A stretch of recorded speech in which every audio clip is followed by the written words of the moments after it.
the CCP did it, right? Everybody's been talking about that. Couple of things with this whole spy balloon thing.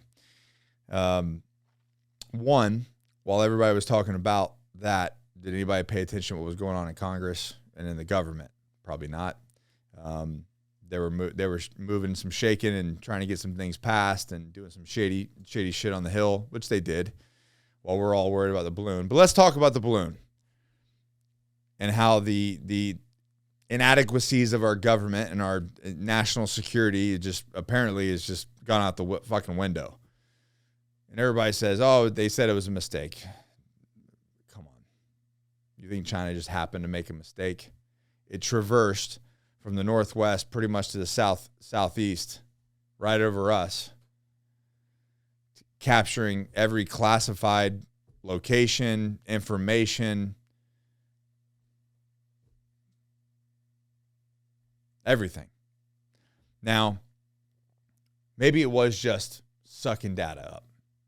But what if I was talking to a good friend, Clint Emerson, 100 Deadly Skills, man. You guys should know him, former Navy SEAL. What if that was just a test? Granted, they definitely sucked up some information. They got all of our classified locations, all of our bases, anything we had going on, they got it. We just gave it over to them. And the government said it was too dangerous to shoot down. So there's nowhere in the great states of America that there was no place that they could triangulate an area to get that balloon down and not hurt some sort of civilian populace across the entire United States. I'm not buying it. But what if it was a dry run for some sort of EMP, nuclear device? Imagine what that would do if that went off over the east coast of the United States. All of a sudden, nothing works. No power, no cell phones, no computers, no internet, no infrastructure, nothing. Wonder how strong and how resilient and how well we'd come together as America if that happened. Or would it be fucking chaos and everyone eating their own?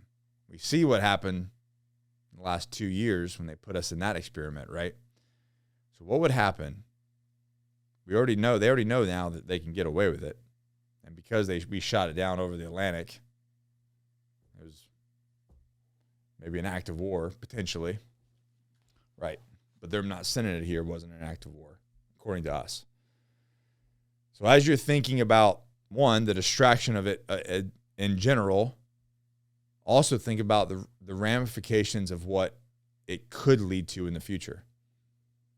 What happens next time? Oh, it's just a balloon. Until the entire East Coast is shut down and we're delivered into chaos. And the question is, are you prepared? Is your family prepared? Do you have a plan? Do you have a bug out plan? Do you know where you're going to go? You know how you're going to communicate with your tribe, how you're going to communicate with your kids, your family, your wife, significant other, friends in the area. Do you have the materials? And I'm not trying to get into the world, the world of prepping or anything. I'm just saying, are you adequately prepared for something like that to happen? Because you just witnessed stage one. So drop me in the comments. What do you guys think? Was it an oops? Or was it a tactical, very strategic tactical plan by the CCP to see what our government would do? And we see what they did. Are we as strong as we ever have been, or are we just getting weaker and weaker? Let me know what your thoughts.